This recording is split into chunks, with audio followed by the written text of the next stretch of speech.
That's distressing.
Get it up.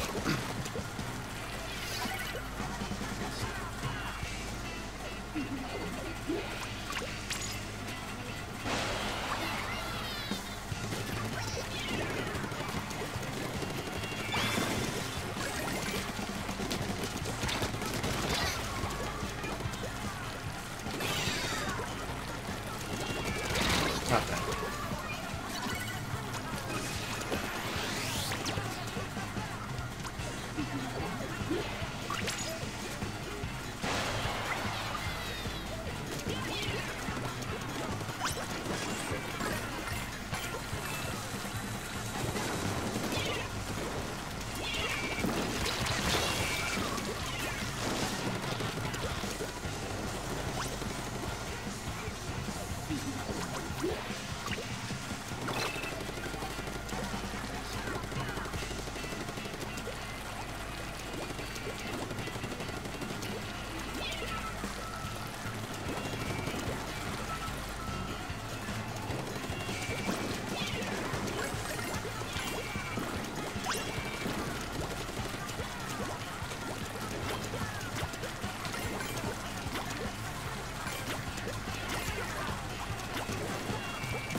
We still have that clam. No, he lost it one night.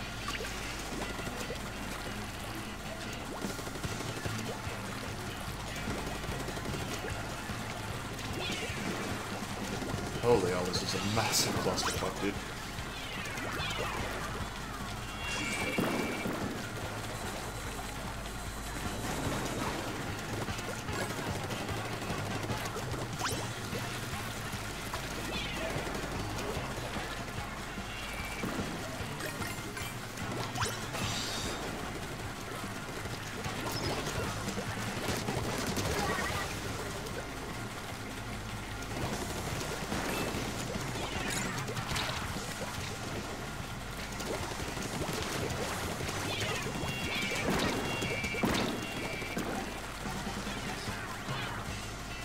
Up the wall.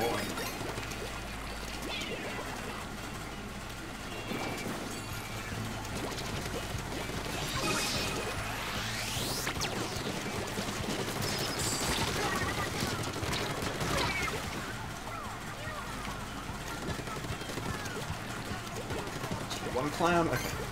We're in there. Whoops. Wrong button.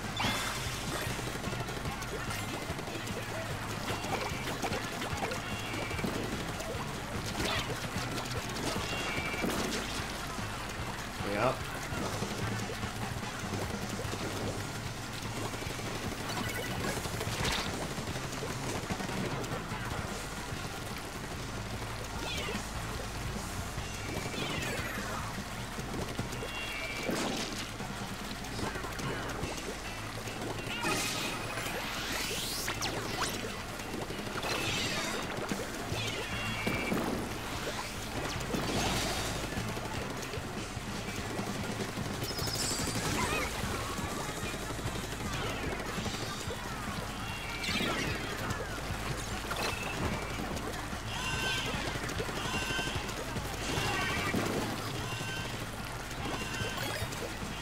Nice. Okay, well, that was about as painful as I expected, but it seems as though as long as, like, the team sort of generally doesn't do anything too stupid, it's fine.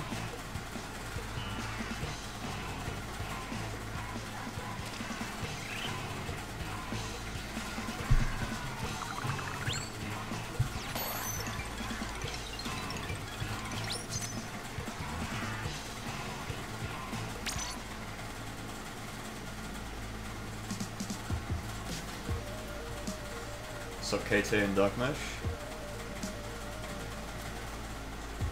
Sorry I didn't see you posting before the, there was like a notification on the top of, at the top of the Twitch chat, so I couldn't actually see.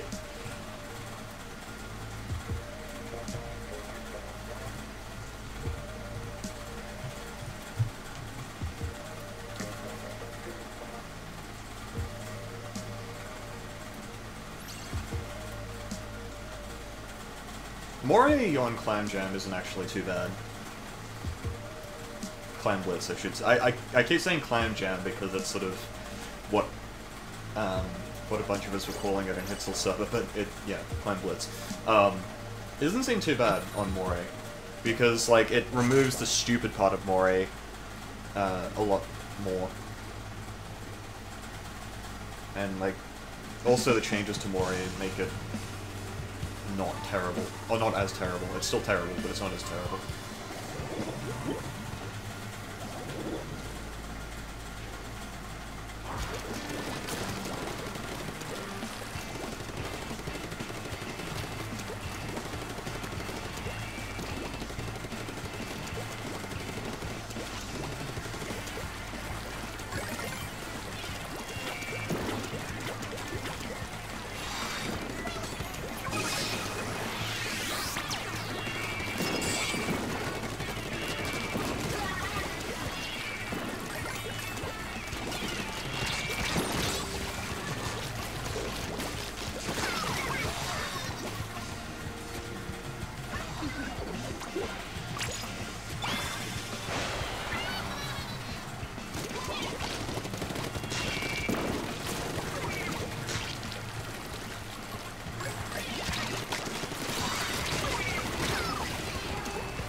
I figured he was probably baiting it, but then he actually fucked it up, and I almost got the kill.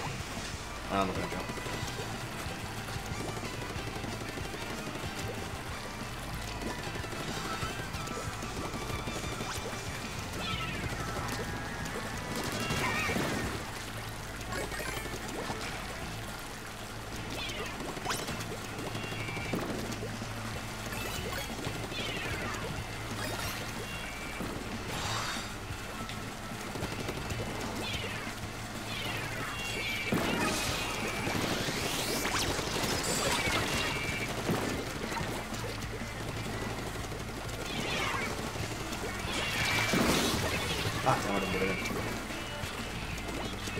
Almost.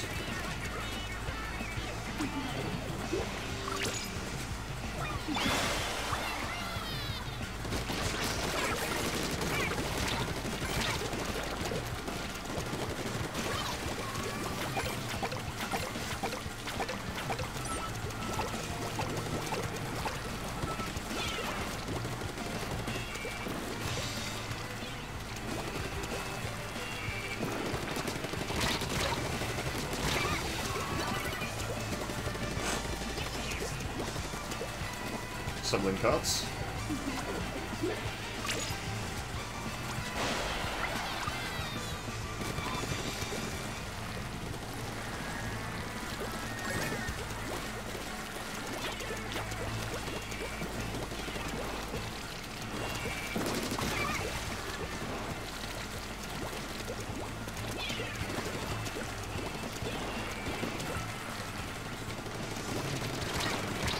Oh gosh, I missed.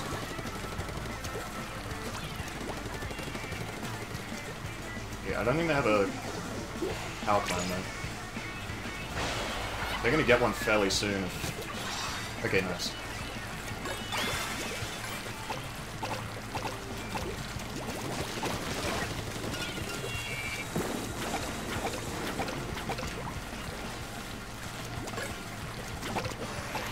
Shoot again. Nice. Good job, team.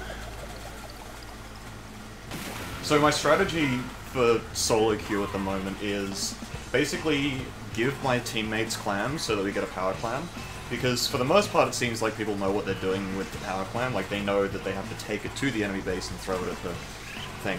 And then on top of that, like, because the problem I see is that a lot of people are going to be going for the clams, and then being like, well, I have 6 and my teammate isn't passing me clams. And it's like, well, no, if you have 6 and the enemy, and your teammate has 4 and he's not passing him, you just give him your clams, right? Like, you don't fucking get all territorial over optimal play or anything like that. You just fucking give your teammate the clams and let them go. And, like, you protect them. It's kind of like carrying in Turf War, where you aren't going to be able to make your team do optimal things. You just make it so that whatever they do at least has some chance of succeeding. Because, like, I think a lot of people are basically just running around with their team and, like, everyone has, like, 3 clams or something like that. Instead of pooling them, they're just sort of walking up and, like, they don't really know what they're doing. They're just walking up to the thing and they're like, okay, now what do we do? You know, as opposed to what's happening in those games I've just been playing, where we've got, like, I give my clams to the charger or something, he goes in, and yeah, he dies, but then my teammate, like, cleans up and we get the clam onto the basket.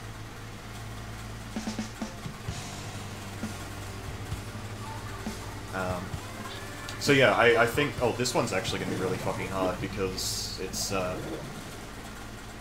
enemy base is where the clams must be jammed. Nothing, I missed him.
Do they even have... No, they don't even have a plan. They're just like... Jet Scorch is just painting up and he doesn't even have anything to make of it.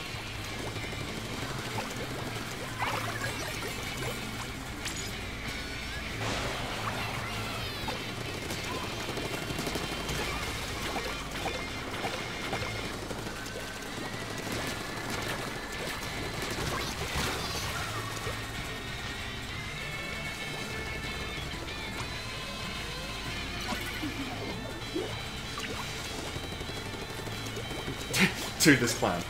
Oh, it just fucking broke, dude! That's mean.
Grab these and jump in. Actually, I probably don't even need to jump in. Oh shit! Hello, there's a guy there.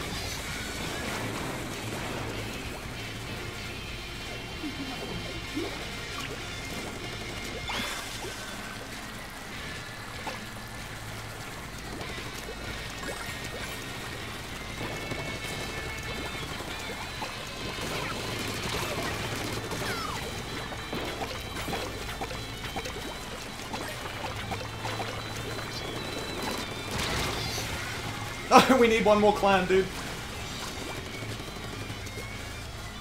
Oh shit, they're about to fucking score.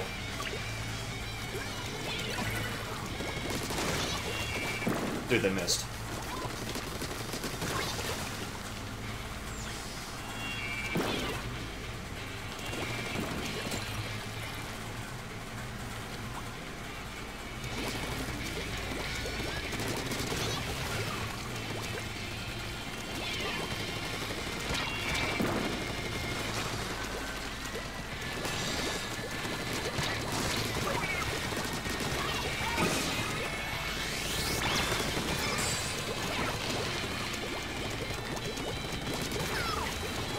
Meanwhile, hang on. Can I make it? I just got the penalty, dude.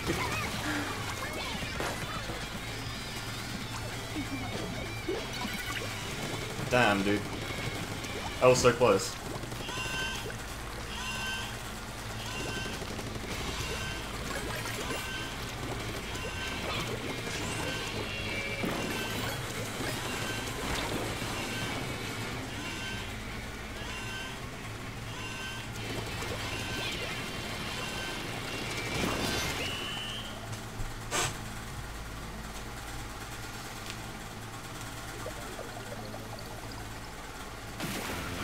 Dark Mesh, it's actually, like, if you get 10 and you need to, like, do things that involve not having a giant marker on your face, you can always throw the clam away.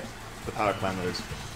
If you throw the power clam away and just let it sit there, the enemy team can't do anything to stop you. Like, the enemy team can't make a clam despawn any faster or anything like that. So what you can do is you can throw the clam, which removes the marker from you. Then the enemy team starts using it as bait. Like, they'll think that it's a dropped clam, or they'll sort of realize that someone's there and they'll try and, like, hunt you down and make a move. But then that's where you use the clam that you dropped as bait. You've got 10 seconds before it despawns. So you can, like, basically just chill and wait for the enemy team to do something. Or you can, like, put the clam down and let your teammate behind you pick it up or something while you go in and slay. So you've got plenty of options even if you get 10. And the other thing is, even though 9 clams will give you more points than 10 clams, since 9 clams is 27 points, 10 clams is 20, the thing to keep in mind is that when you have 10 clams, you will instantly put 20 points into the pot, as opposed to 9 clams where you have to sit there and, like, constantly mash A and whatnot to get all 27 points in. And if, on top of that, like, it's a lot easier to dribble or juggle, whatever the fuck, 2 power clams as opposed to like 15 normal clams. So, so like, if your team has 2 power clams, you can just put them on one person, like, and have them juggle them back and forth toward the enemy team's goal.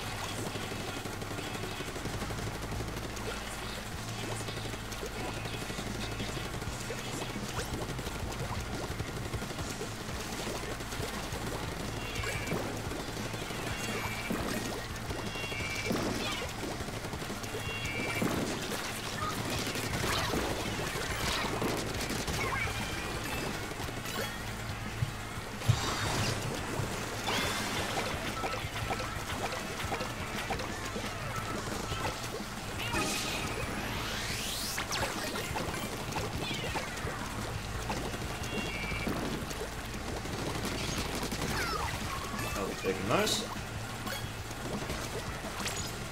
I'm not going to get busy, I think. Okay.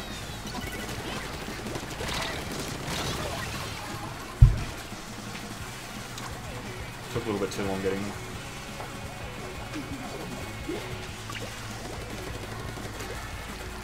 So there's something happening with this guy. He doesn't have enough plans yet.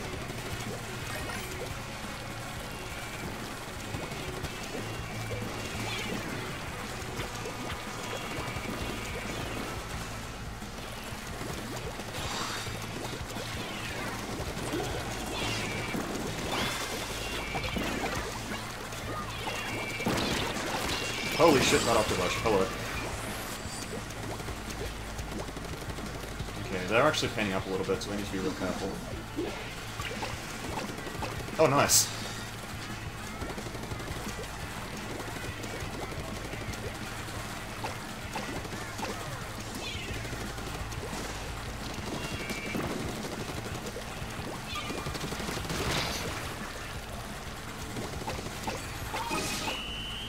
That was, I didn't do very much there. Do I know how the penalty points work? I think it's like, it's not the same as zones, it's not 3/4 like it is in zones. I think it's like a half or something like that, because it seems as though the common penalty after a, an 80-point thing is, you get a 10-point penalty. But I don't really know how it works just yet, I haven't really looked into it too much. All I know is that it's very possible to get penalties stacked up, and it actually becomes quite difficult to continue to score points the lower your score gets. Because what happens is the penalty starts stacking up, and you end up with like a 40-point penalty, which then means that you actually need, on top of breaking the shield, you also need to have at least one person like come with you and put clams in as well. And then like the lower your score gets, the more clams you need, like the more of an organized push you need. So yeah, it actually is quite difficult to get a knockout, even though it's very easy. Like, even though theoretically you can get like a couple of power clams together, or just have like one person with a power clam and then 3 people with 9 each, and then that will instantly knock out no matter what. Or at least it will. That's more than 100 points. So by the time all those clams get in, it's a knockout.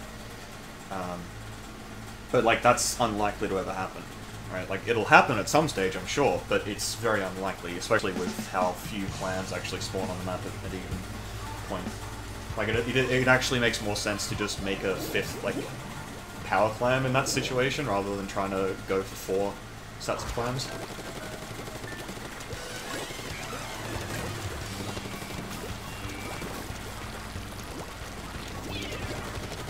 I messed up. Still down there.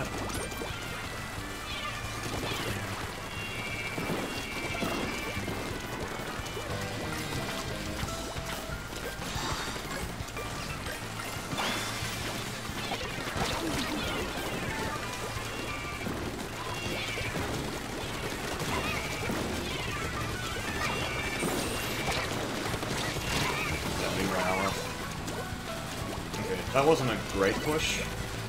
I don't think they've got a power clam either.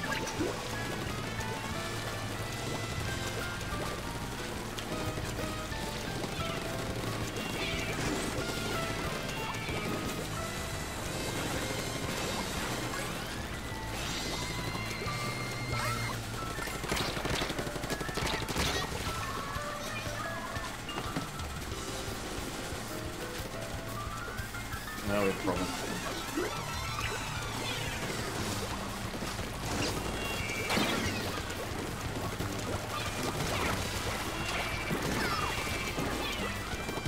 Okay, this will despawn, we should be fine.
Dude, this is a fucking clusterfuck.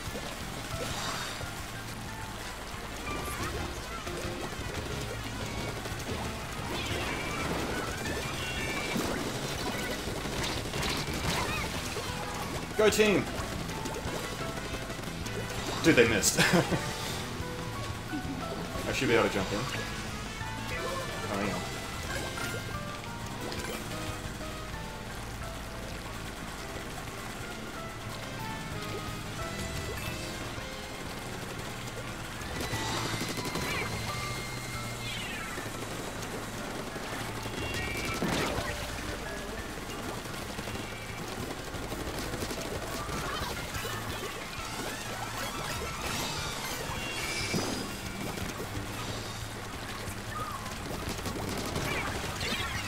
Ah, damn it.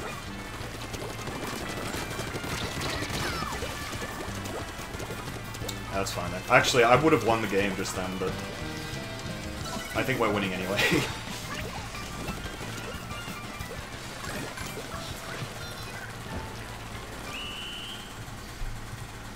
What's up, Swampy? Yeah, so nice. This is Clam Blitz. This is, basically, grab a bunch of clams and you throw them in a basket.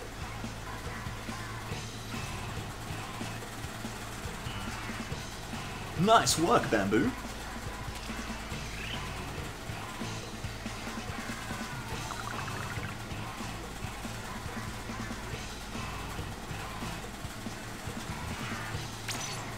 People are really concerned about Kelp Dome being too easy to defend, but, like, honestly, yeah, you can hole up in your, you can hole up in your, what's it? It's tool ramp, right? Tool area. Tool ramp, tool, whatever the fuck, choke. But, like, if they get in, that's it. Like, they are scoring. It's not like Rainmaker where, like, you only need one kill. you can basically just run in as soon as you've got an opportunity. So like even a slight dip in the defense will result in them scoring. So like it's actually not so bad. And on top of that, you can go all the way around if you want. And like because there's two objectives, you have to eventually split. Like if you have a clam on either side, you have to actually split your attention a bit.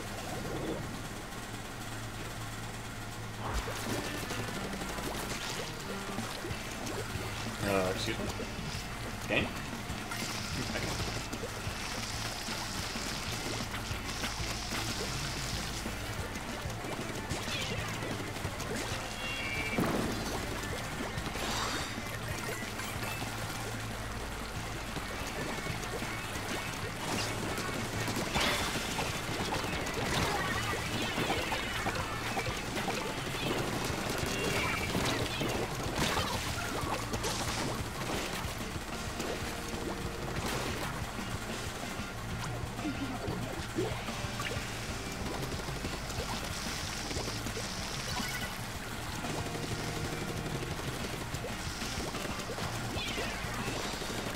Dude, the fucking ink brush!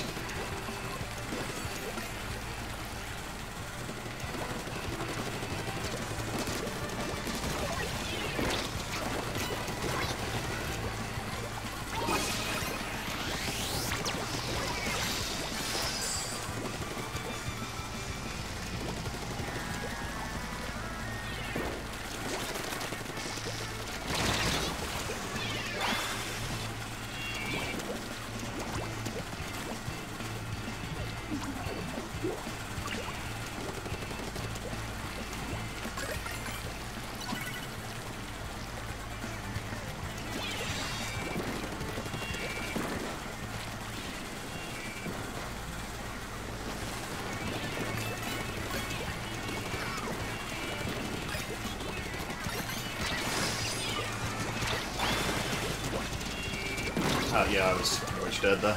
Looks as though the penalty doesn't really stack up too much though, so like if you get a couple of pops, it does start giving you points pretty quick.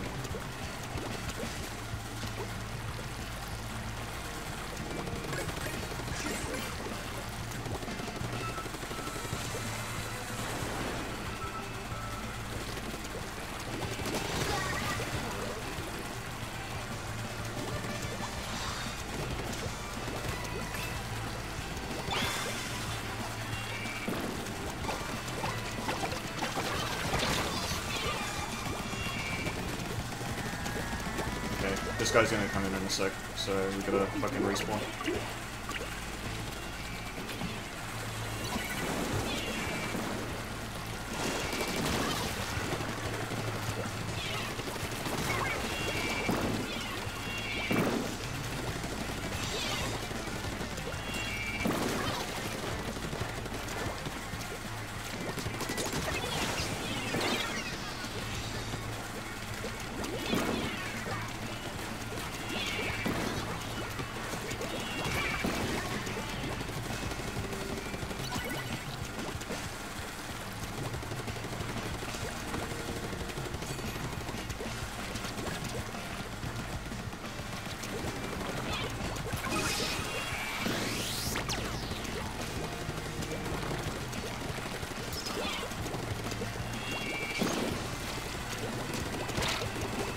God damn it.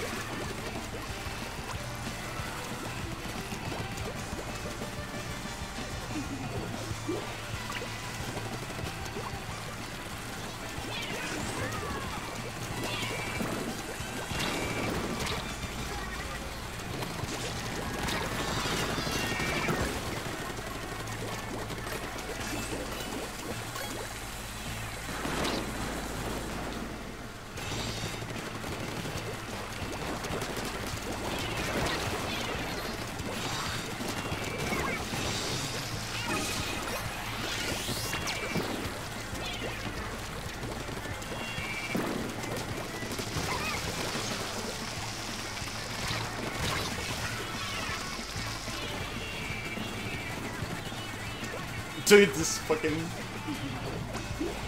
Being brush dude, he's amazing. Just fucking running around. Oh dear. That could be bad. I think we're fine because they don't have a clam, but... Oh, they don't have a football. And now they do. But, yeah, we're in position. It's fine.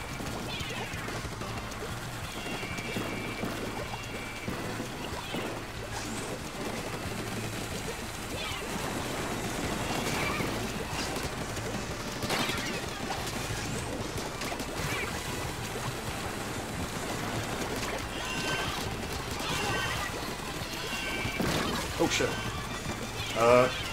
Go. Go team.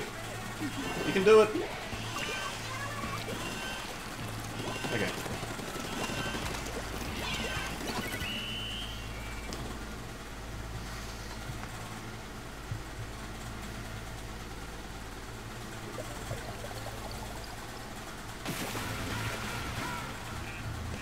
Yeah, so it must be just half of whatever you scored.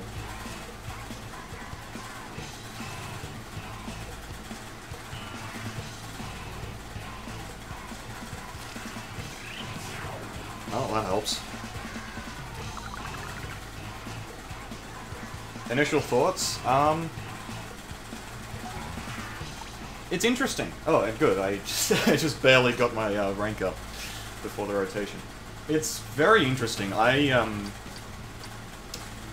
I have half a mind to say that... Wait, what the fuck is... Okay. I have actually half a mind to say that it could potentially be the only competitive mode that you actually need. Because... honestly, the other three modes, in terms of how you... Like, how many... I guess in terms of the breadth of gameplay, in this mode you need to be able to, like, do so many different things really well as a team. I actually think that this mode has more to it than pretty much every other mode in the game.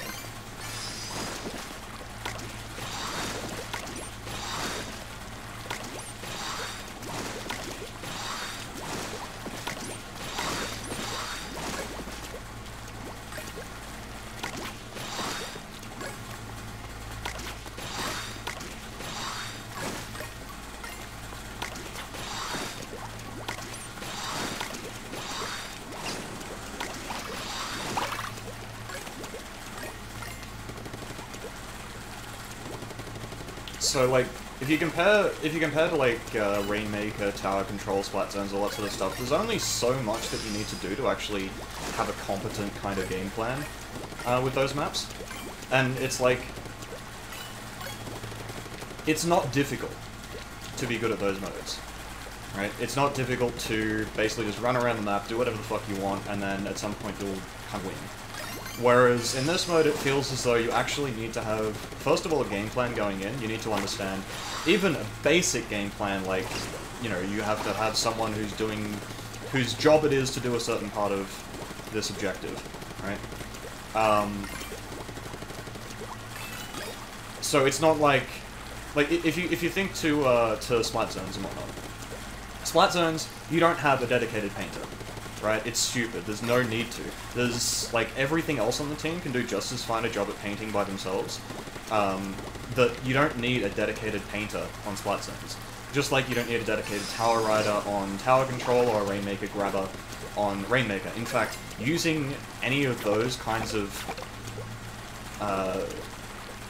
roles is actually kind of a bad thing. Because, like, if you have a dedicated Rainmaker carrier who's sacrificing their effectiveness just for the sake of being able to pick up the Rainmaker and be slightly better with the Rainmaker, then if they don't pick the Rainmaker up because the game, like, the mode is too fast to actually, like, pick the Rainmaker up with the dedicated carrier every time, then, like, they're useless. They are actually, you know, say you've got, like, a sniper, for example, who's got a ton of swim speed. What if that sniper has to be the one who pushes up instead of the Tenatech, you know?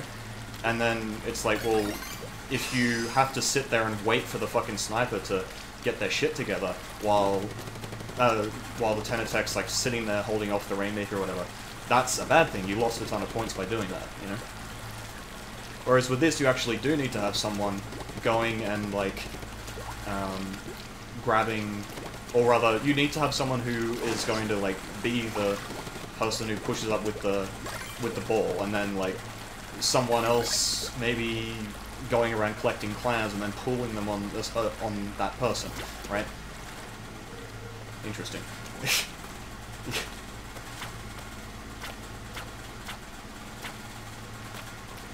Just chilling up there. So, like,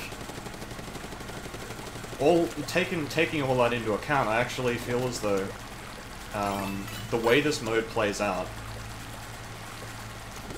is going to depend on much more than any of the other modes, which, as a result, means that you could feasibly make a tournament that's purely fucking clan blitz, and it'll be better for determining the best team than a mixed mode comp.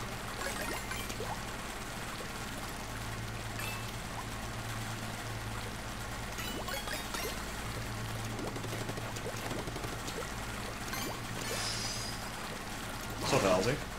I got all these Australians in my chat when it's fucking 4 o'clock in the morning.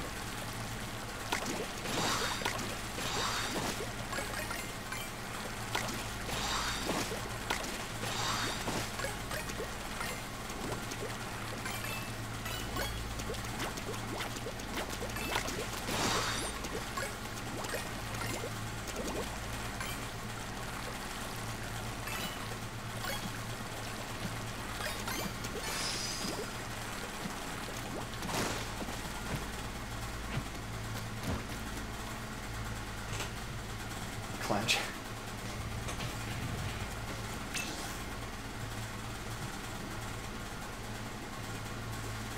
Actually, to be fair, when I was on a normal sleep schedule, I had a ton of trouble sleeping.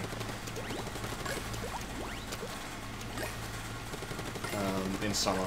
Like, it was just fucking impossible.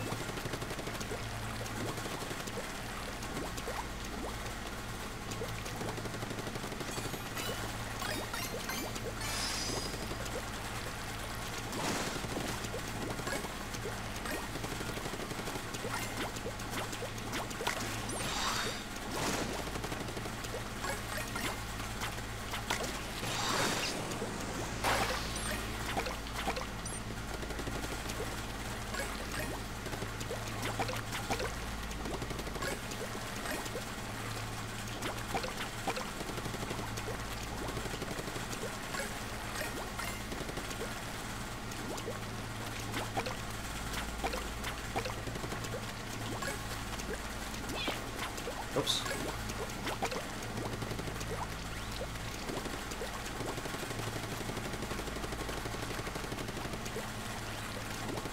Anyway.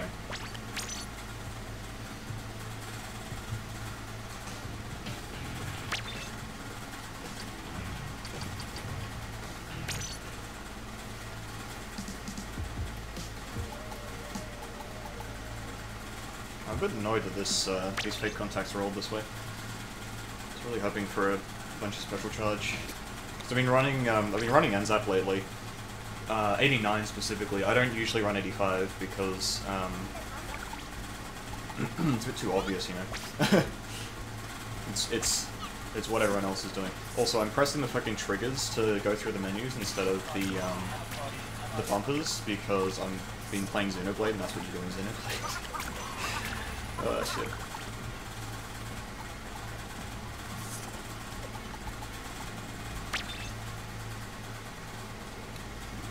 So, yeah, it's definitely an interesting mode. I want to see. I'm assuming a lot of these guys are S+. That guy obviously wasn't.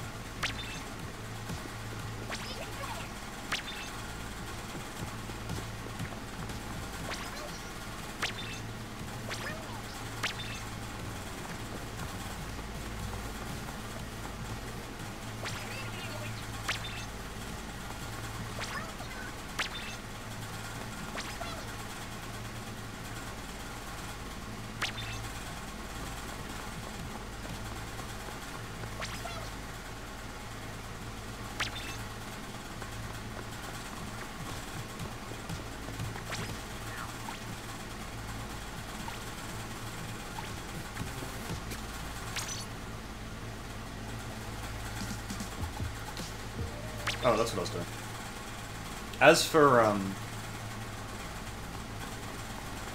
As for what this mode is going to end up looking like in terms of team comps, I'm thinking that Bubble Blower is actually kind of stupidly good here.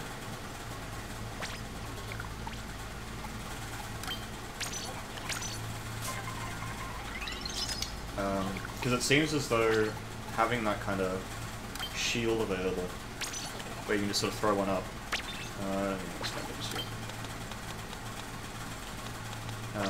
Oh yeah, and drop roll, that's the other thing. I've got some handy-dandy quick super jump with comeback and drop roller ready to go. Where is it? It's here somewhere. There it is. I got this, and I got my drop roller blue shoes, which actually kind of goes with the squash headband. Same kind of color.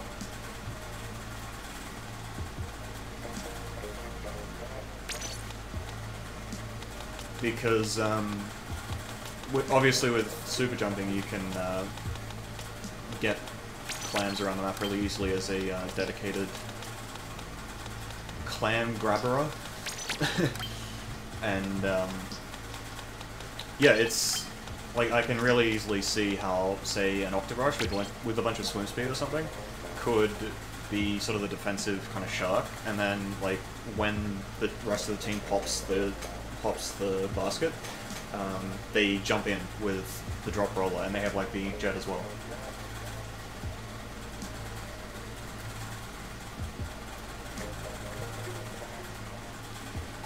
So like the build would be either Splash-O-Matic or Octobrush. I'd actually say Splash-O-Matic because it's I don't know if Octobrush is lightweight, but Splash-O-Matic definitely is. And you run your, where is it?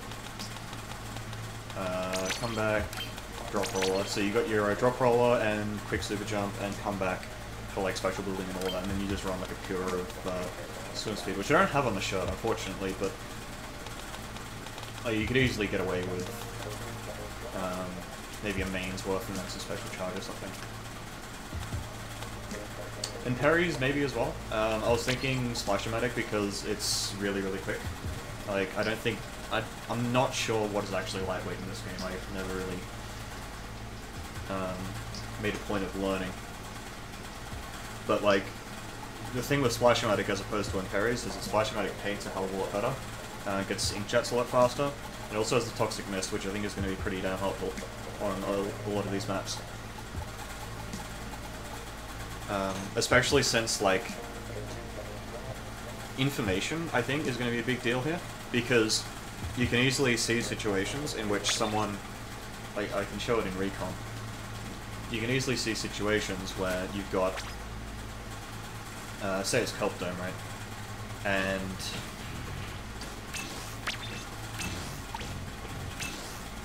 okay, say it's Kelp Dome. You're trying to push in through choke and your team's stalling out. And you've got someone with, like...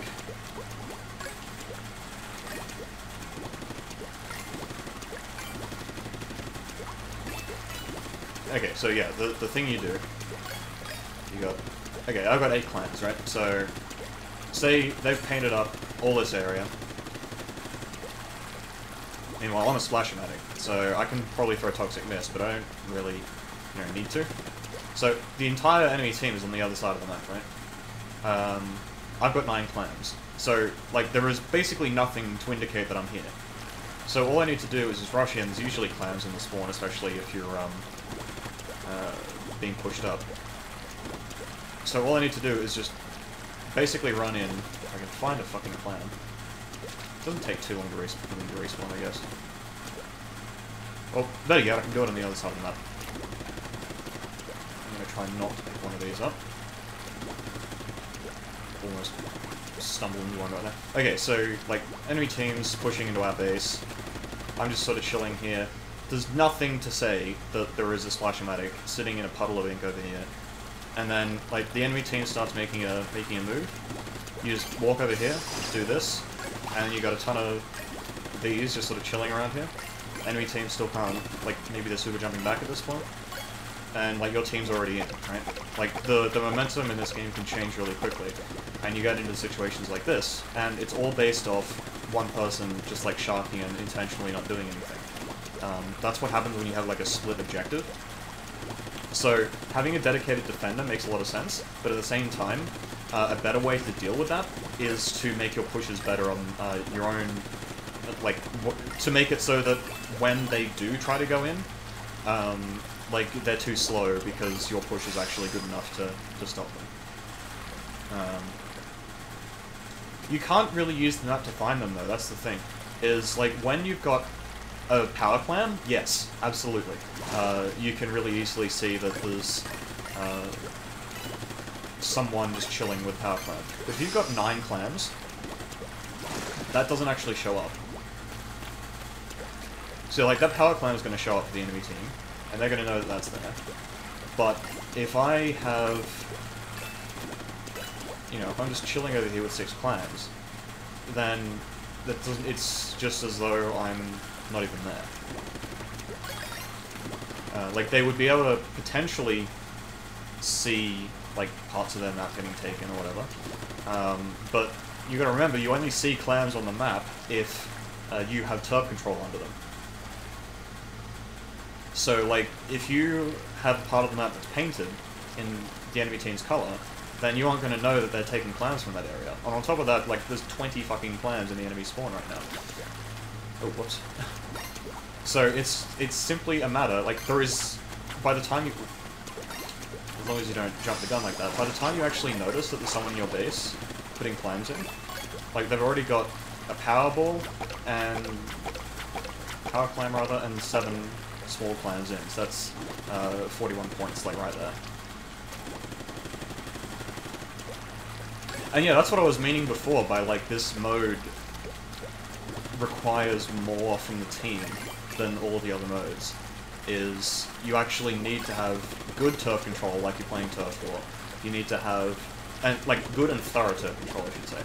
So it's not just a matter of, like, getting a bunch of kills and moving up, you actually have to have thorough map control, especially over the areas where the clams spawn.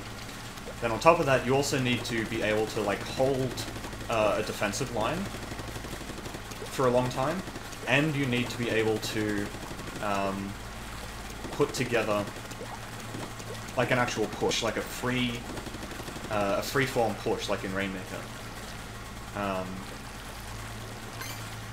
And, you know, it's really easy to see how that is going to be challenging for a lot more challenging than any of the other modes. But also, like, a lot more consistent, I guess. Like, you can really easily see as well how, if you've got a really strong clan blitz team, you've got, like, say a team really gets into clan blitz and, like, really nuts it out and gets together, like, they know the spawns, they know the timings, they know the routes you can take, they know where you can throw the clams from, maybe they have a couple of gimmick spots that they can use, maybe they've practiced, like, say in Kelp Dome, since it's available, say in Kelp Dome, you've got someone pushing into their choke, and someone else is, like, in mid, right? You can have someone, or even just right here, you can have someone just peg fucking clams over into mid to be grabbed by someone else, instead of, like, having to, and, like, that can be your defender doing that, who doesn't need to move up after that. He can just chill here with these clams, throw them over, they get collected, and then, you know, that makes a power ball, and that lets the guy move in. Then, again, from mid, like, you have someone in here who's just moved in and they're trying to keep map control because the push looks like it's sort of petering out a bit, and they can just sort of throw clams over into the enemy team's base. And, like, you can sort of lay up clams like that, and just have, see, like, I just threw, like, what, 6 or 7 into that?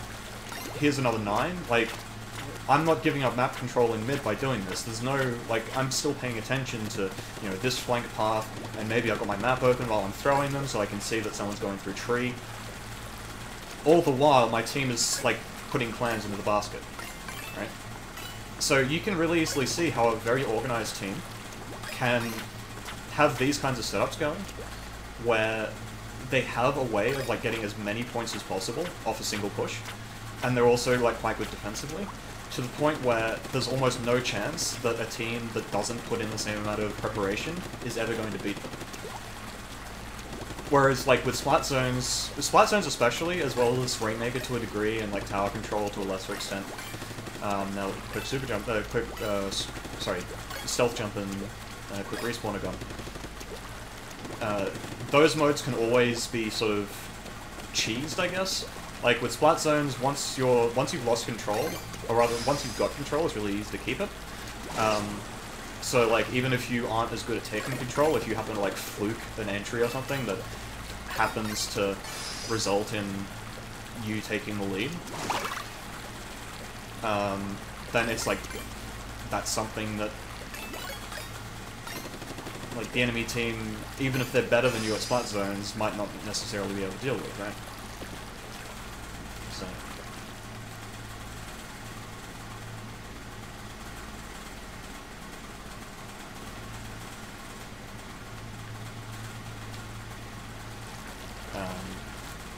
but yeah, like, whereas I do not see much in the way of opportunity for a lesser team to beat a good team on this mode, right? Because even, like, the other thing is that, whereas in the other modes, like, the Rainmaker, if the Rainmaker is open for a push, it can just go, right? Whereas if the better team ends up in, like, this really awkward situation where it's, like, 2 versus 2 or something and they lose that, that's a really weak push, right? So, like, there's only so much that the enemy team can do if they win, like, a scrappy fight, where they don't actually get that much control. As opposed to, you know, Rainmaker, Tower Control, whatever, where it only requires the enemy team to, like, mess up once, and you actually have a pretty good shot at getting a good score off.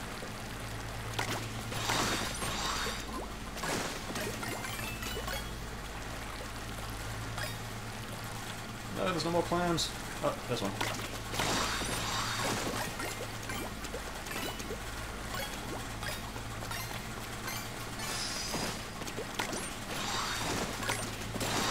No, no!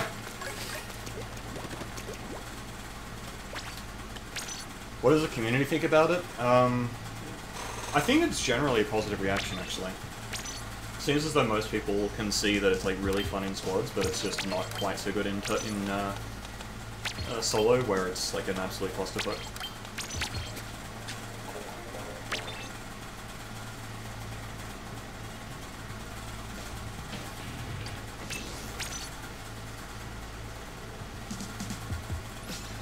Bomb range up doesn't give extra distance on clams. I did actually test that earlier.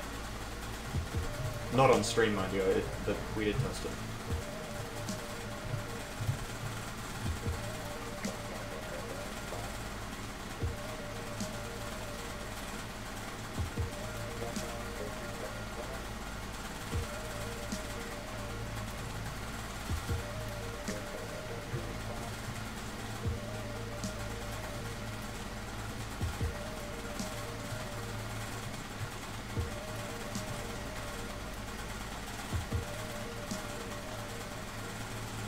Oh, that's interesting. There's some Nintendo tips that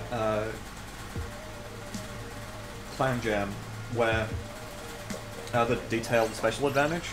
So apparently, the way it works is if you have a it's actually kind of like Tower Control.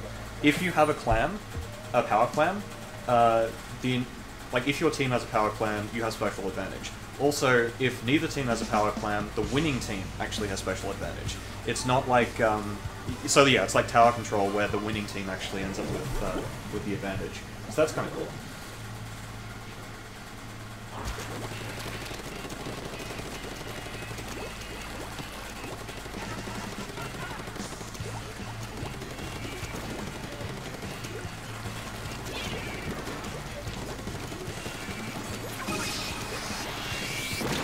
Oh, what? Wasn't expecting that to happen.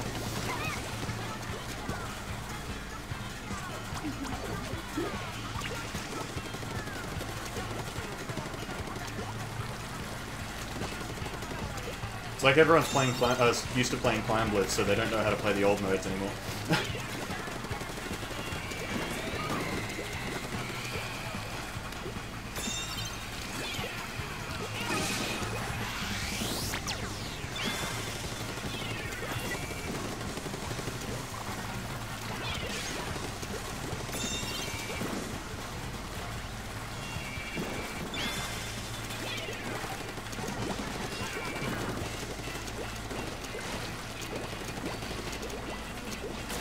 Oh, hello.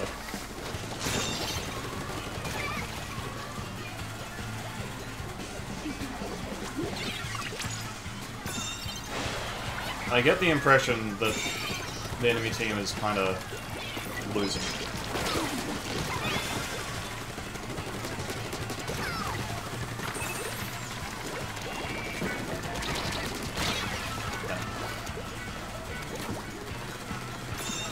I don't really like doing twin squads.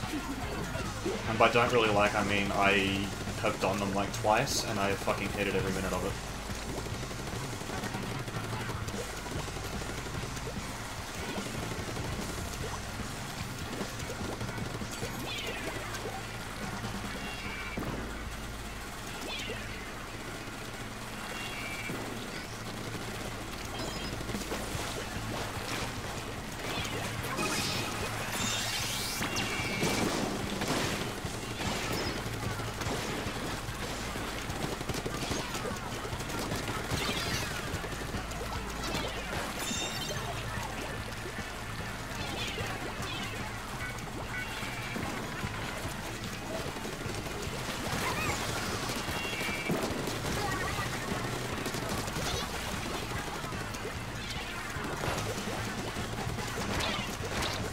Ah!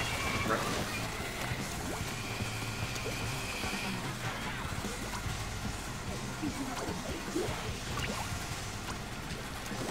Well, that's unfortunate. I couldn't get the jump off.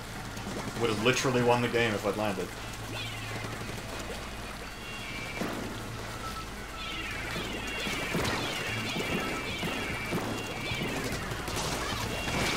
Oh, well, hello.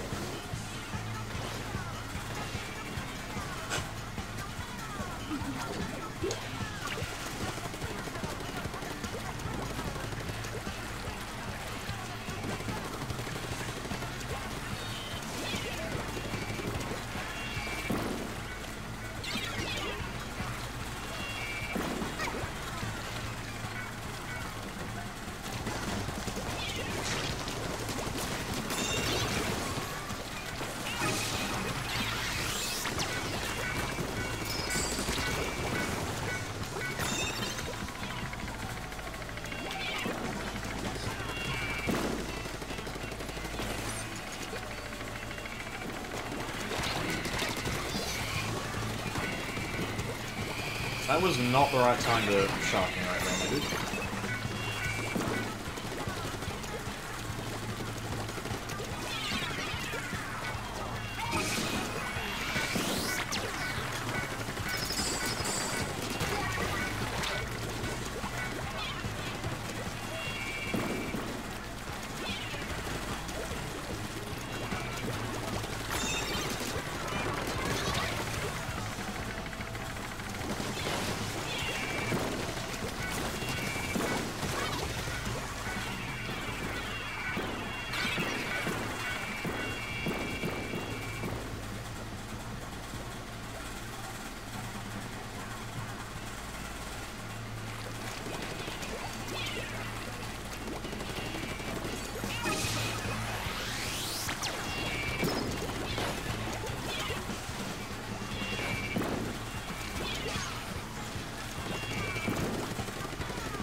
Yeah, like, quads you can come into, you can, like, end up fighting super teams and shit, which isn't great.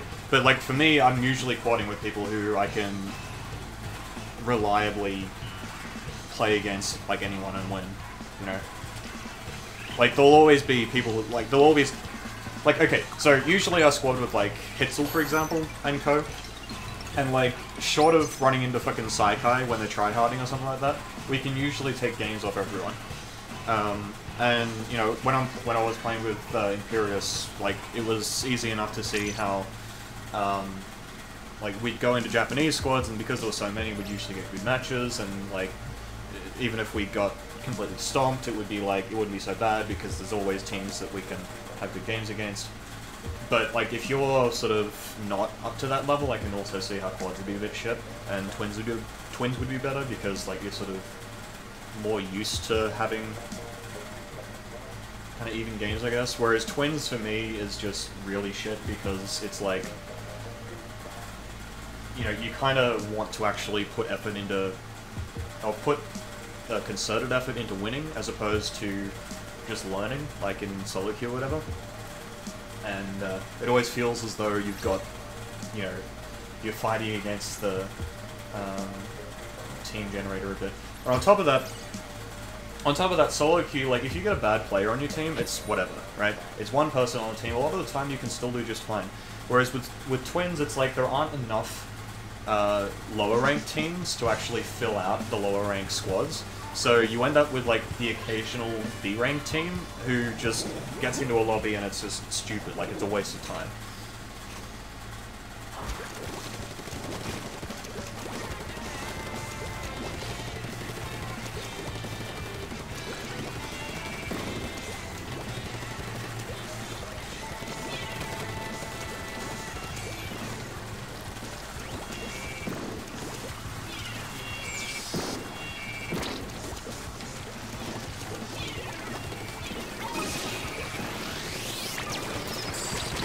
Shit. There's a guy there. I'm starting to believe that our carbon is inferior to their ink brush.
Let me up.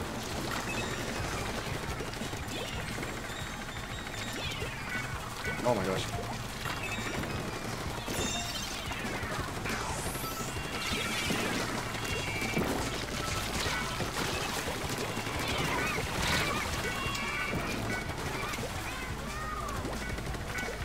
Support-oriented playstyles in this game are not...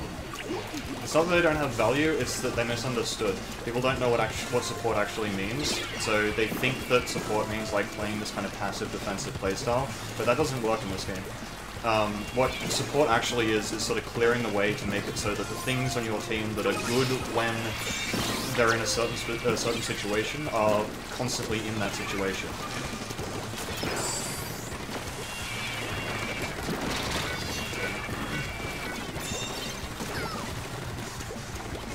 So, for example, support, the reason why NZAP is, like, technically a support weapon is not because, like, it can't kill or anything like that. It actually needs to be killing, like, that's the whole point. But what it needs to be doing is getting kills that would interrupt, say, the range blaster on the team, as opposed to, like, trying to do its own thing.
Holy shit, dude.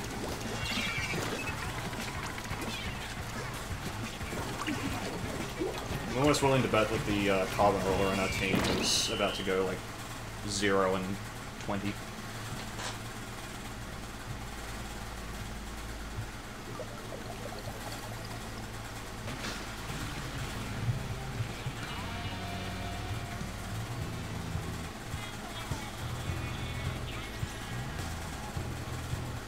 Huh, that's surprising.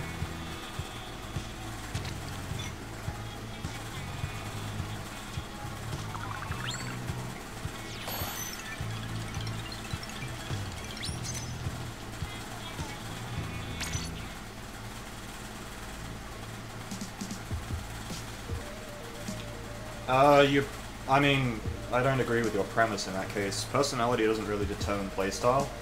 I think the more determining, the greater determining factor in playstyle is your, the way you've learned the game, and sort of your original tendencies when you were first kind of getting a grip on things.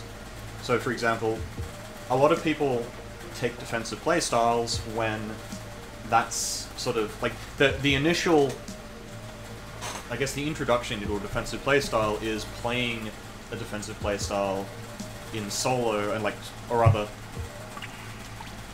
that, I'll put it a different way. The usual way that people end up playing defensive playstyles, for example, is because they play solo queue, and that's the first thing that they notice that is causing them to lose, is that the team is not defending, right?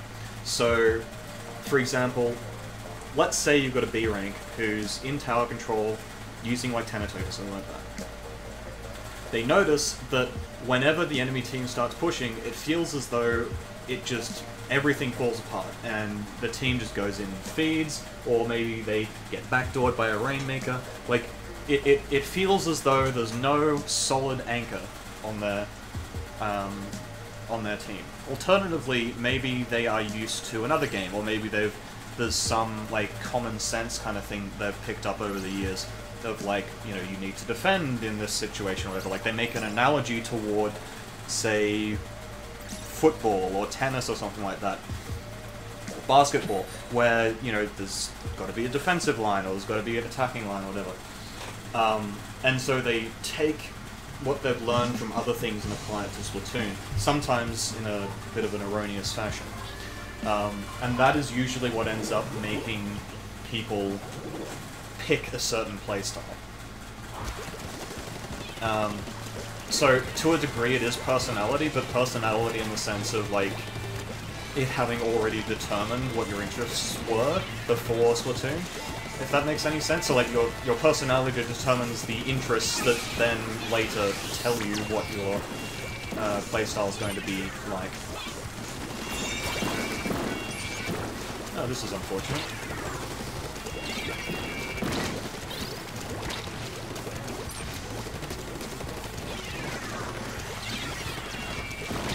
Oh, and this bit. I just realized we've got a slider shot pro. No, Brella, stop fucking fighting when there's 10 people left.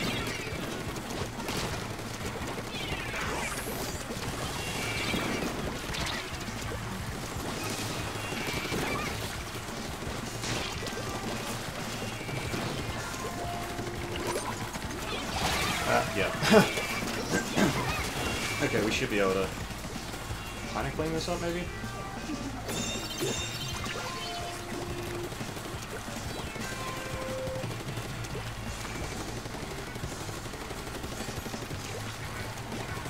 I want to wait for a pick before I use this, because we don't have enough turf control just yet. I say I wait for a pick and then everyone just sort of jumps in and dies. It's always...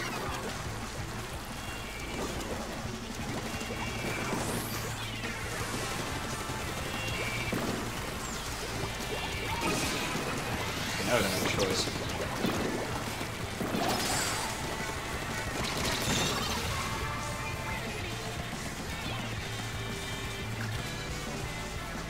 Paint the fucking map, you fools!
Yeah, I'm fucking dead. Dude, the fucking...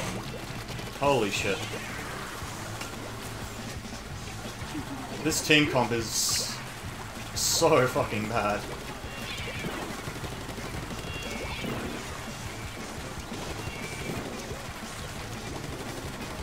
Why would you run fucking pro?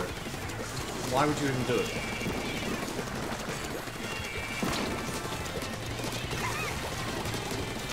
God damn it, roller. Fucking...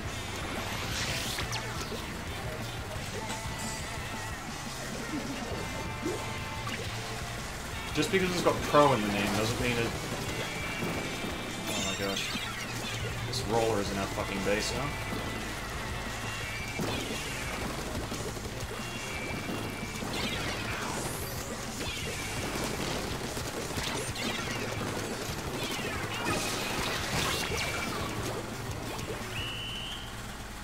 Oh, that was an impossible game, I think. 2 pros on the same... Well, 1 pro on the same team is bad enough, but 2 is just...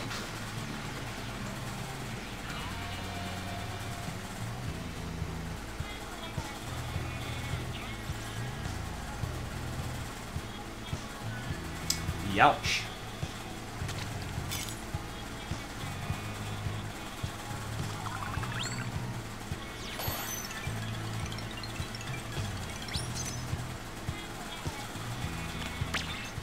Why is the pro bad? Okay, a couple of reasons. Firstly, it doesn't paint.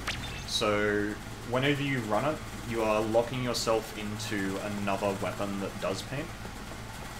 Which, at the moment, isn't a huge deal, because NZAP is the sort of go-to shooter, and two NZAPs. Part of the power in that team comp is that you can basically run anything else in the other 2 slots, and you'll have enough paint. But the problem with the Pro is that it doesn't really bring anything to the table. At the moment, it gives you bubbles, and it's one of the sort of easier bubble weapons to use. But the issue with the Pro is that it's a slaying weapon. Like, that's what it's used for. It's supposed to be a weapon that can function in a similar capacity to a range blaster or a rapid blaster, where what you're doing is using the Pro's range to, like, open up opportunities to make things happen. And the problem is with that the Pro isn't good at it, right?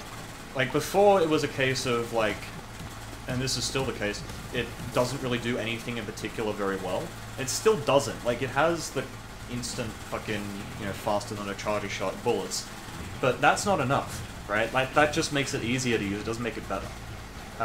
Like, you can kind of long-range shark with it, and that's something that people don't really do, but, again, that's a slaying thing. You use it to slay things. The issue arises when you compare the slaying power of a Pro to the slaying power of something like a range blaster, or a sloshing machine, where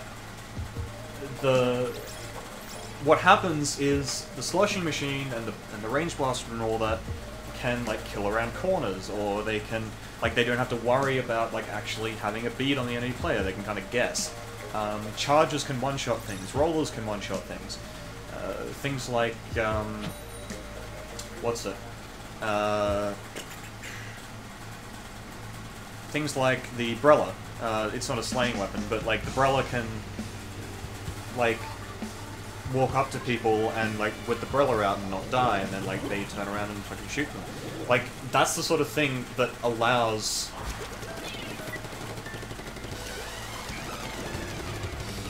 slaying weapons to sort of do their job, is they have something that they can do that no other weapon really can, that, like, gives them a niche, you know?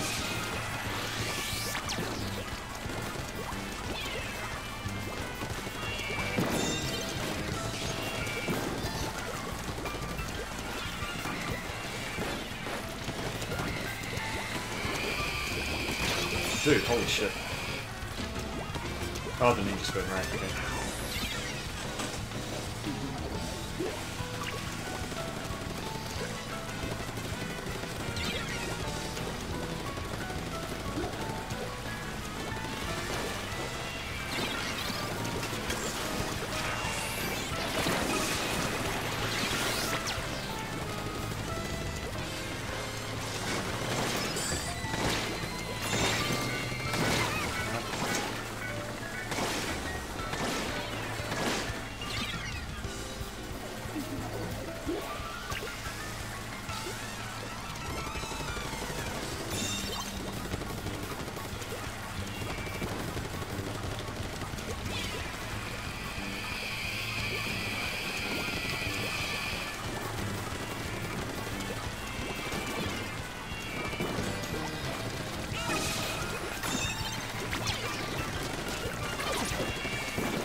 I just jumped into that.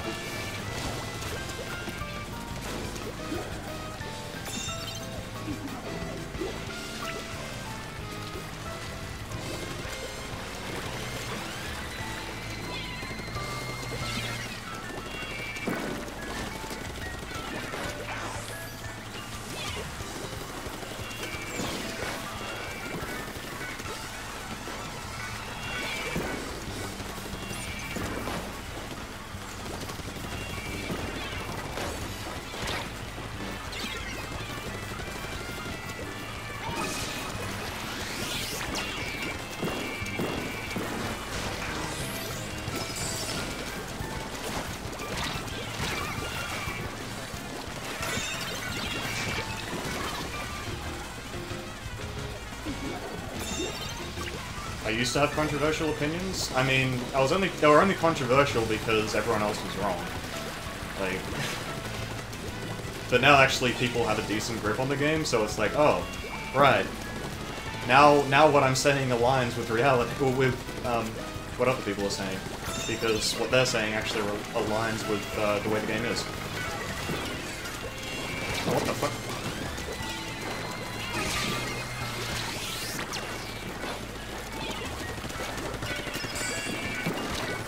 Oh my gosh. He's not hitting people, dude. But yeah, so, like...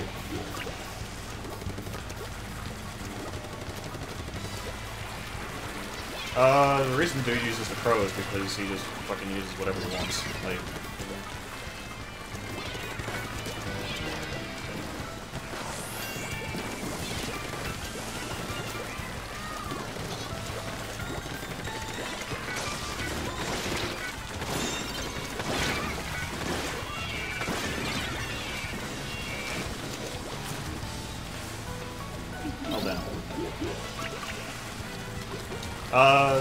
I can say with pretty much certainty that dude using the pro is...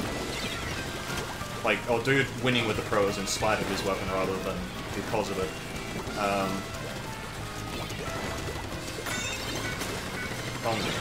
Okay, I need to, like, not fuck everything up.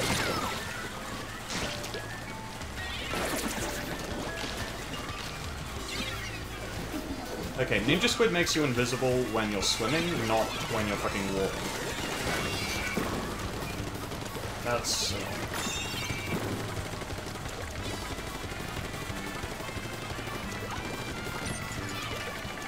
I'm also missing a lot, which isn't ideal.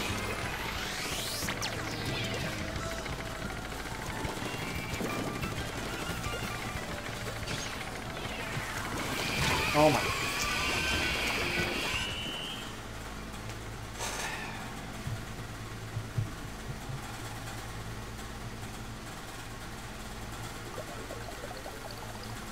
I definitely lost just that game. That was really fucking bad play on the couple of times that I had to do something. Of course, we had a fucking splatling, and they had a fucking roller. But still.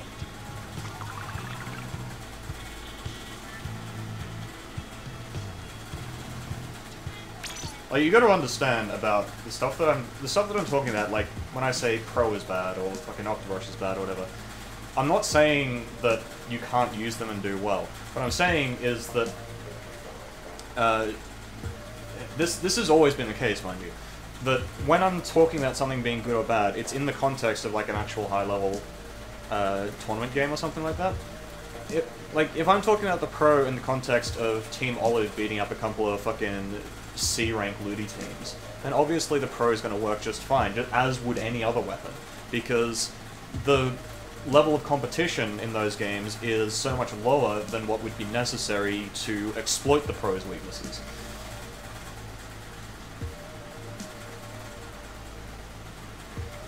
IQ of one... I don't put much stock in IQ, honestly. It's... I think there's way too many asterisks around IQ measurement.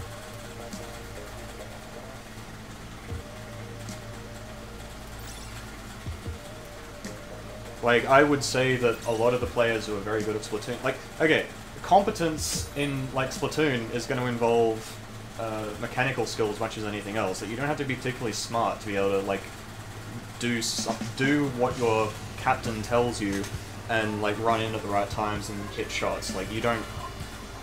That's not how it works. Oh my fuck, this team...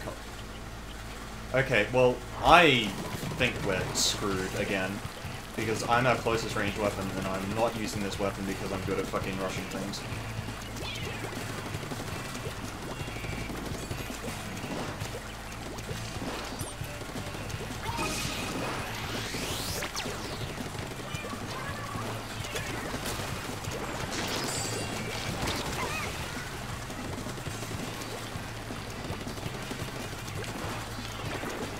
Let me out, fucking you.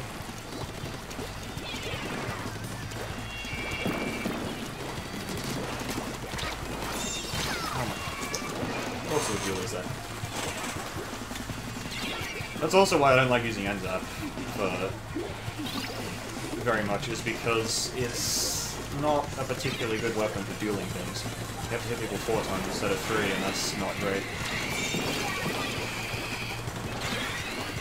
Let me fucking move. I just armored myself because... fuck.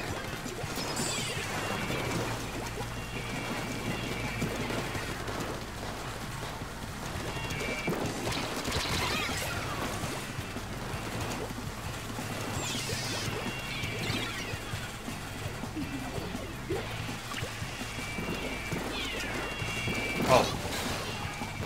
Of course, there's a bomb there.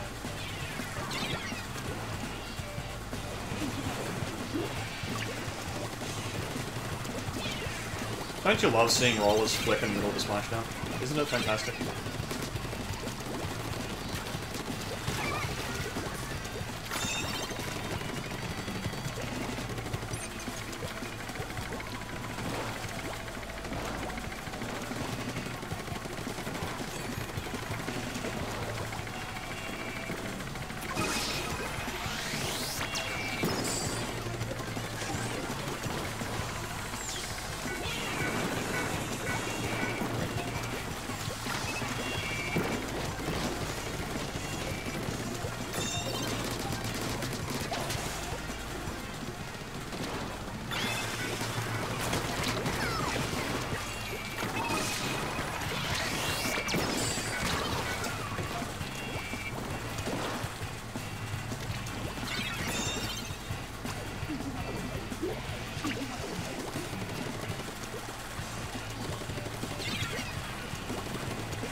if I'm honest, I'm not actually seeing any kind of win condition for this game.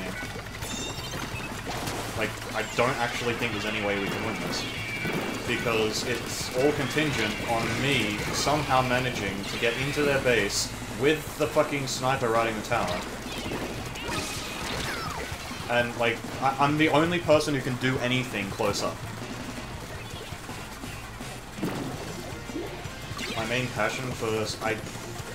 Passion's not the word I'd use to describe things, but I mostly am interested in just seeing, like, where the game goes, I suppose.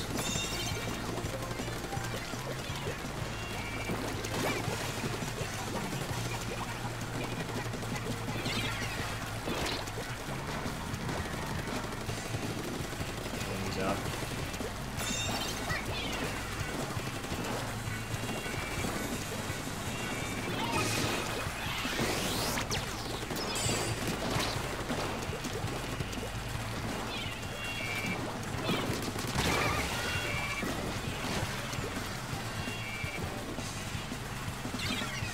Well, everyone else is hanging so far back because look at their weapons, dude. Like, they can't not. That's why I'm saying, like, I don't think this is possible to win, dude. What the fuck is it?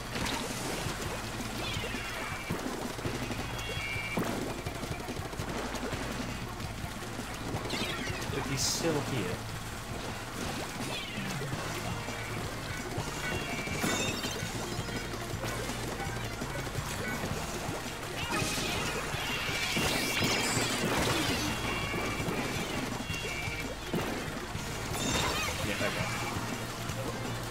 I wasn't actually wanting to go all the way up there, I was wanting to wait until my thing ran out, but I kind of jumped further than I was expecting.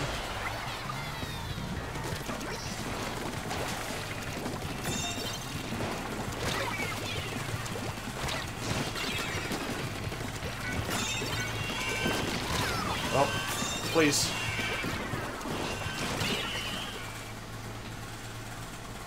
Yeah, that was...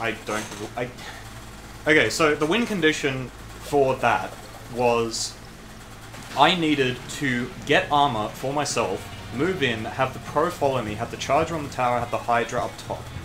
Like on one of the high grounds sort of surrounding the push path. The charger never got on the tower, I never got armor at a good time. I was always alone when I was trying to push because, like, the pro isn't a weapon that pushes in like that. You know, like, there's basically no way that we win that game.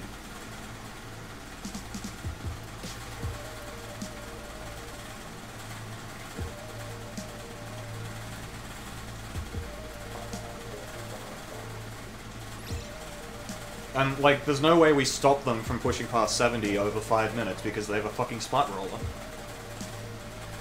Like, you can't stop a splat roller from getting in at some point. And then once it's in, none of those weapons can deal with it.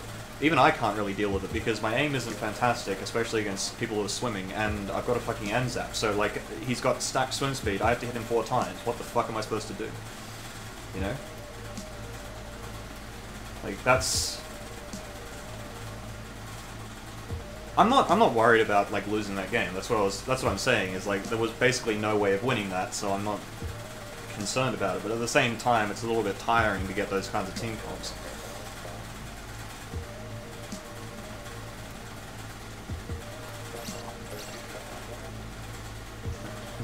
Map to return next. That's a good question, actually. I'd say, probably either museum or resort.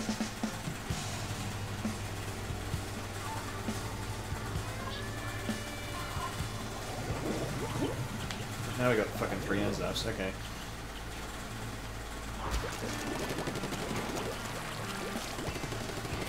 Well, we can just sort of spray at them and things will die, so that's nice, I guess.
Okay, so that comp was too much in the other direction. We had too much fucking painting and not enough slaying.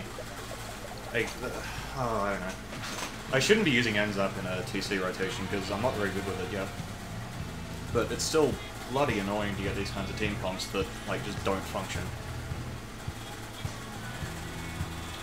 Like, those ends ups got so many fucking assists because they had a slaying line, whereas we just had a fucking splat charger.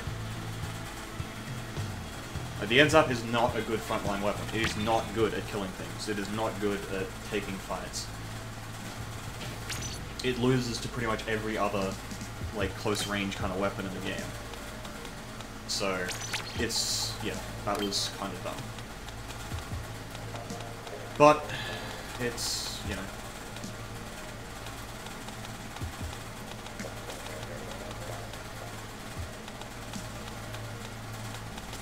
There's not much you can do about that.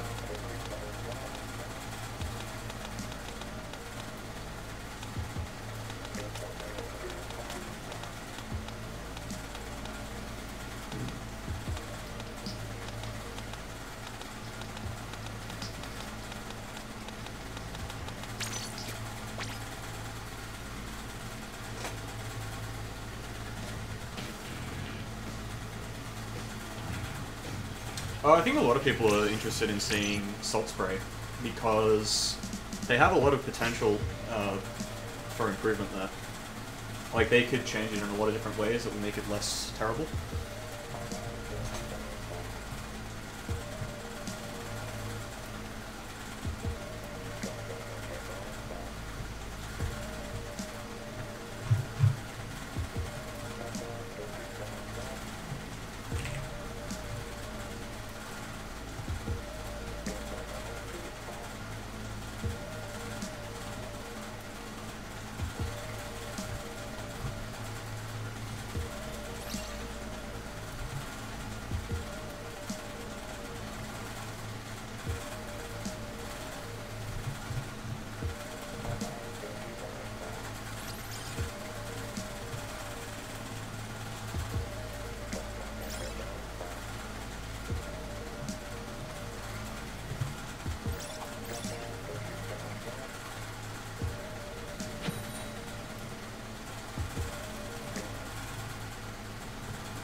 I actually half wonder if they're gonna, if they do bring back Salt Spray, maybe they might actually make it rotationally symmetric.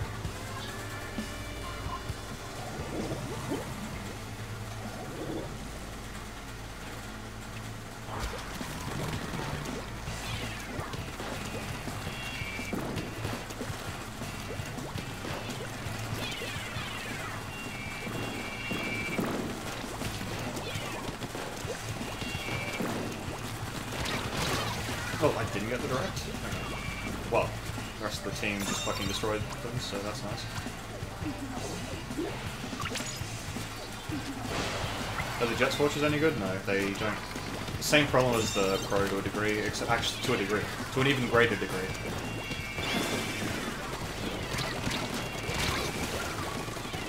Dude, he walked at me.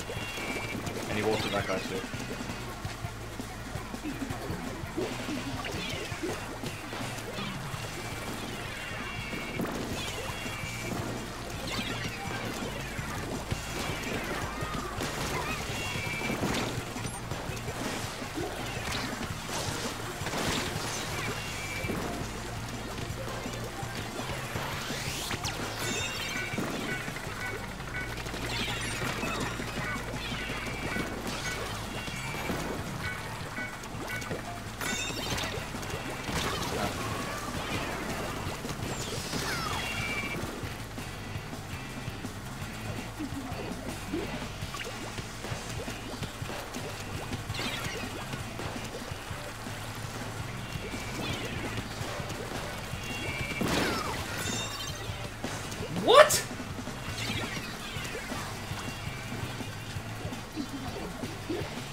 Yeah. I keep going a little bit too far when I got swim speed on. Like, I'm trying to go to a certain spot and then, like, I just overshoot it because I'm going faster than I'm expecting. I'm just so used to not running swim speed now that it's screwing me up a bit. Alright, come on team, we can fucking do things. We have paint. Sort of.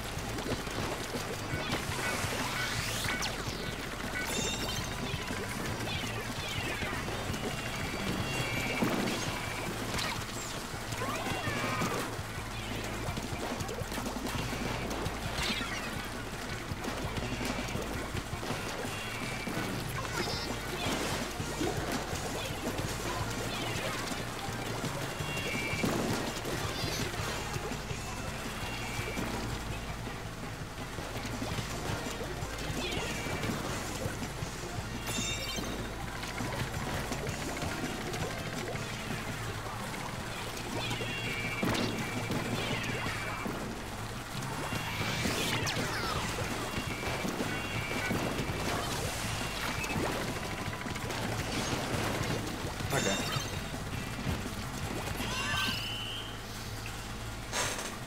That was a really weird game. I can see why the Hydra is being used though, because Muscle Forge is a lot more favorable toward long-range weapons now. At least compared to before.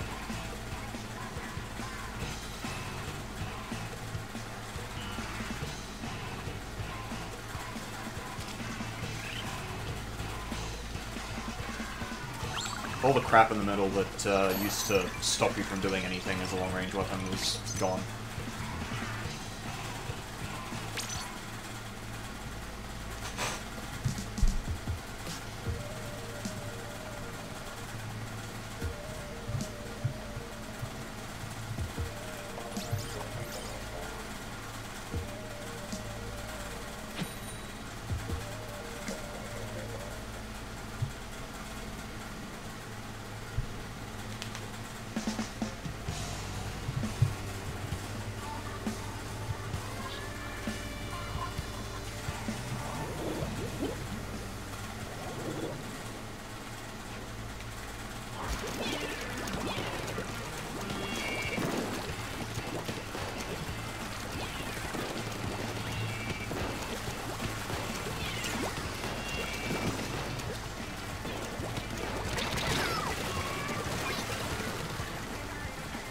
Swim speed ninja squid. Yeah.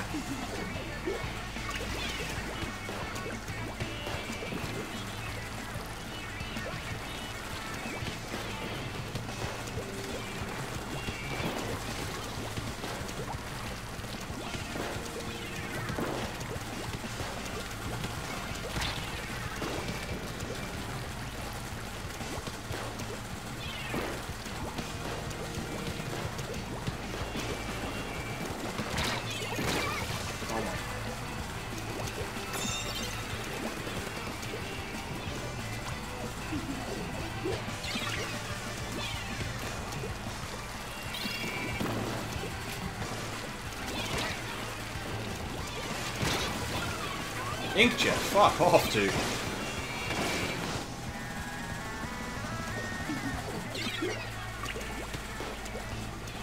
I've also forgotten what it's like to play against fucking Japanese inkjets. You know, the people who can actually get shots.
Holy shit.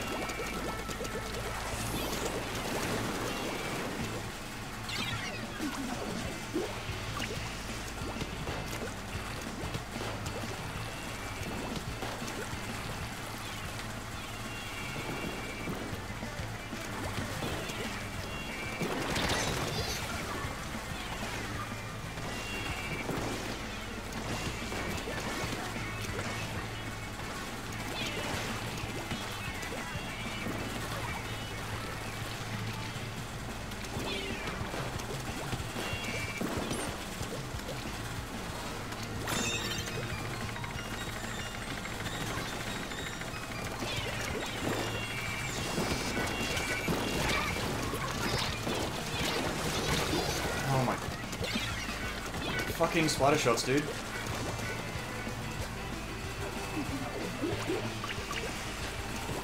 How much of a difference does it make? A pretty massive one.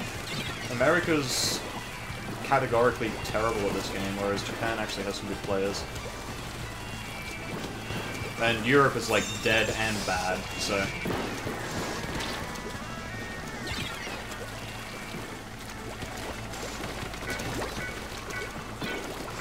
Wait, that was... What the fuck?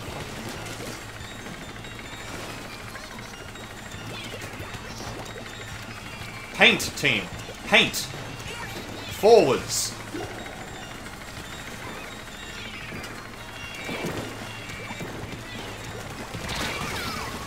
Oh wow, we actually got the lead off that, what the fuck.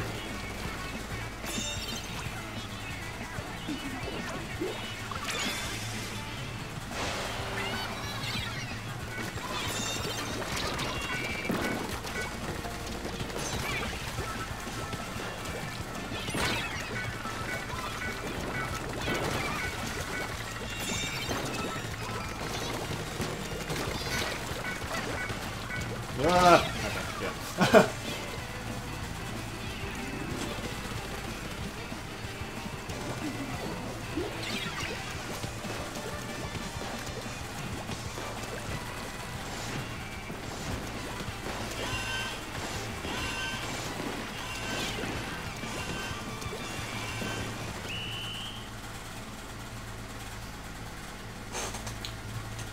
Pretty much, okay, so the thing with ranked mode in this is you can, okay, with leagues it's a little bit different. With leagues, you basically take whatever you can get in like NA and you add like, you subtract about 200 to 300 from that, and that's the score that you would get from playing in Japan, in the Japanese lobbies, right? So if you usually get up to like 2400 with the squad, you'll probably get about 21 to 2200 in a Japanese lobby. With solo queue, it's a little bit narrower. I think, oh, maybe not. No, I think it's about the same. It used to be about 500, though. Like, in squads, it used to actually be that like a 1900 squad was as good as a 2400 squad in NA. But now it's more like the gap is sort of closed a little bit, and it's more because more people from Japan are getting up to S+, so it's sort of pushing, or rather pulling the averages down. So, like, I'm in, 2K lobbies now. These aren't particularly competitive lobbies, right? It's, like, I'm doing okay in them, but it's not really... They aren't, like, you're not seeing, open rack streamers or anything like that. And you're not seeing particularly good play. Like, I'm getting away with dumb shit that should never ever work.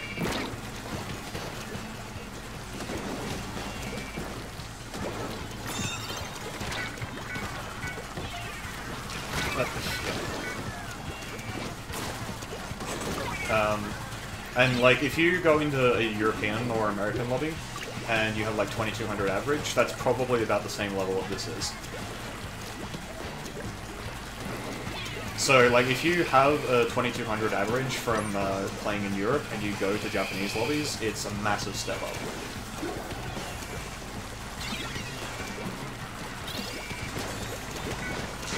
Oh my gosh, he just jumped at me. I keep forgetting the rollers do that, dude. I was like, yeah, it's a fucking range blaster, he's obviously gonna run away, but no, he's a roller, he will jump at me. That's what he does.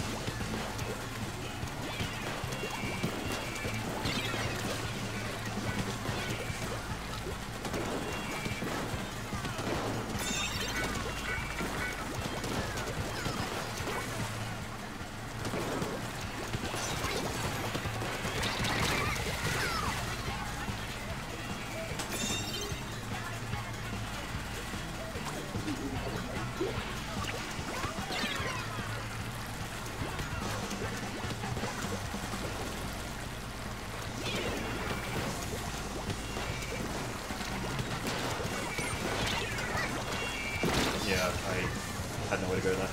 On one side, blast one. I suppose I could have ran at them.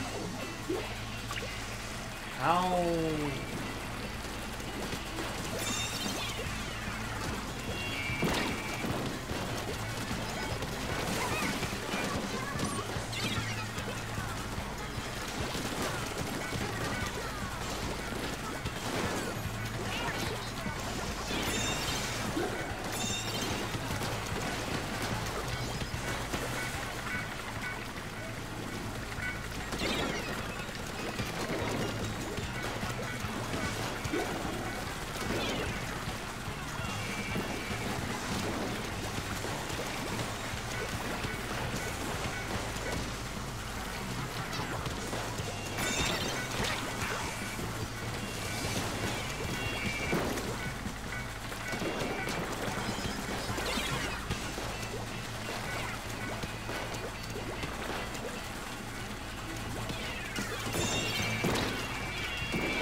Oh my.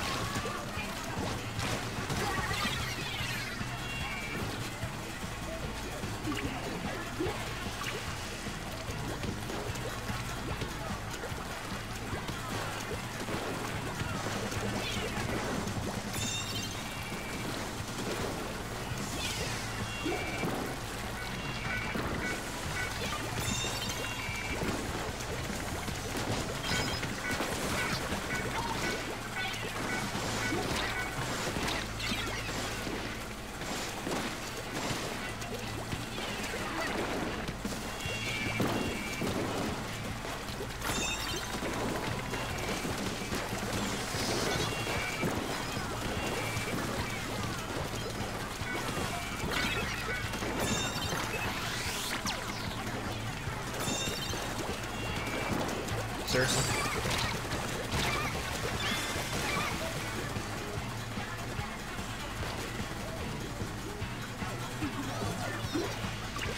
I can't fucking jump to that, dude.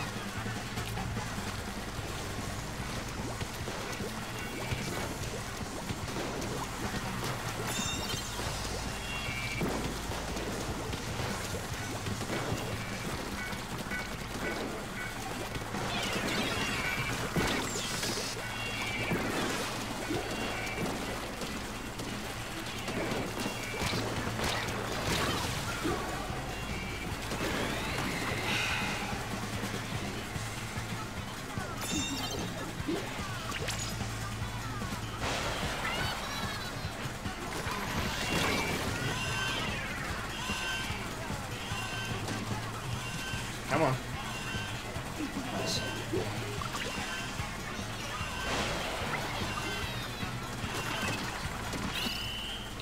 That was, again, like, these games are just silly. We got fucking E-Liter on one side, Hydra on the other, and then, like, in the middle was just always the sensation, the sensation that you're missing a player.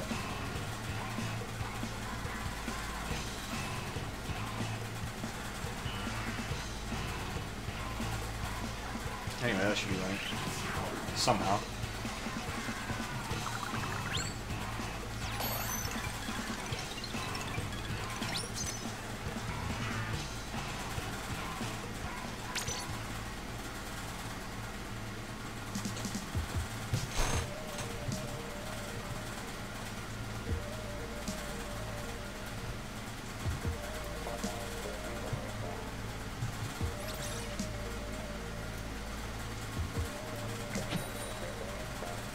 Has anyone in Australia got S plus 50? I am sure people have. I haven't gone for it. Like, that's the only reason I wouldn't have it. Oh, fuck off, Carbon. Seriously?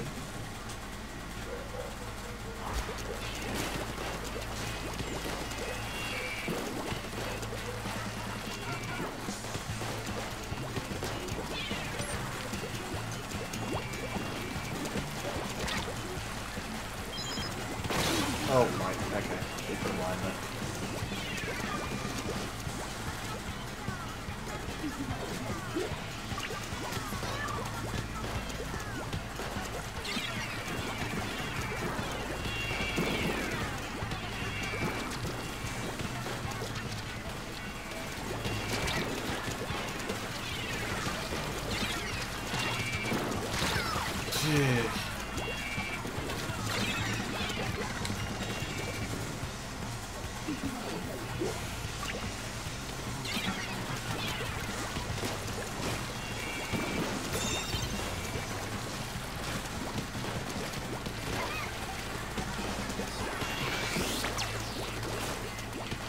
Damn it.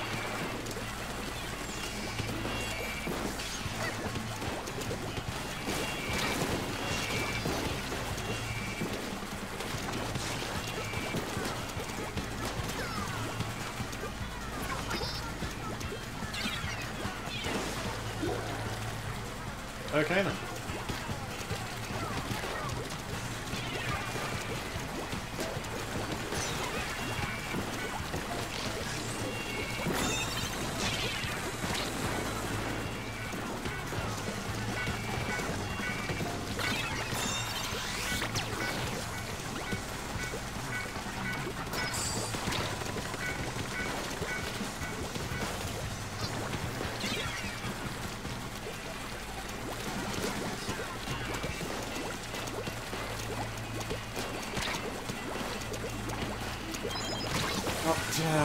Fucking... Fuck, my aim is bad with this.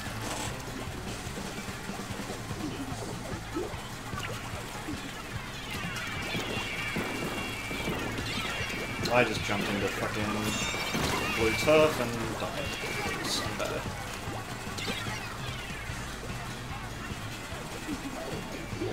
I'm at like S plus 15 or something in Rainmaker.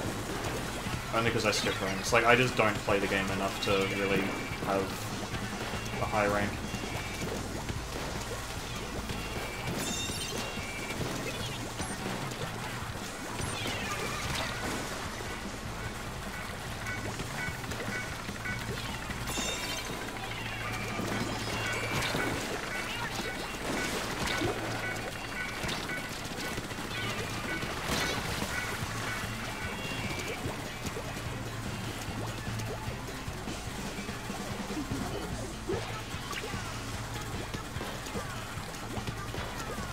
Wait, S plus minus 10? What?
Dude, Enzap. Go past mid. We need turf ahead of mid, not fucking behind it.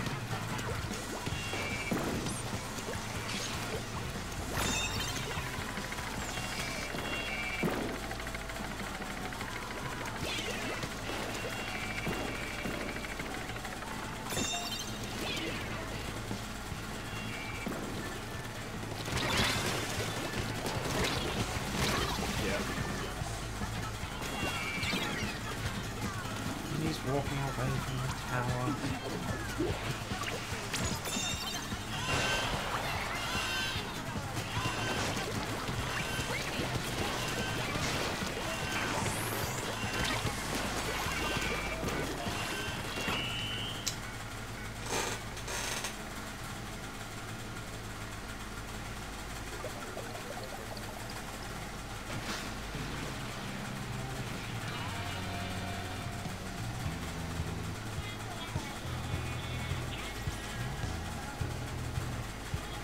I gotta see how much turf. Oh wait, no, I don't have a fucking phone on me. That's just stupid. Like, we don't have turf even though we have a fucking ends up. You just never walk past mid. That's the thing, like, that's the problem with having an ends up as, like, the meta weapon, is that you end up with people switching over to it who try to play it as though it's like a Tanatech or something, but it's not a Tan- it paints. It paints, it sharks, it builds armor and fucking missiles, it throws nades, but it does not fucking go and slay. You have to have someone with you and you have to help them out. You don't fucking walk into the enemy base with an ends up and expect to do anything. Like, and that's the issue that I was dealing with when I was playing it before. Anyway, we've got pure fucking slaying, they have a bit of turret control, so this is gonna be an adventure.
Fucking serious?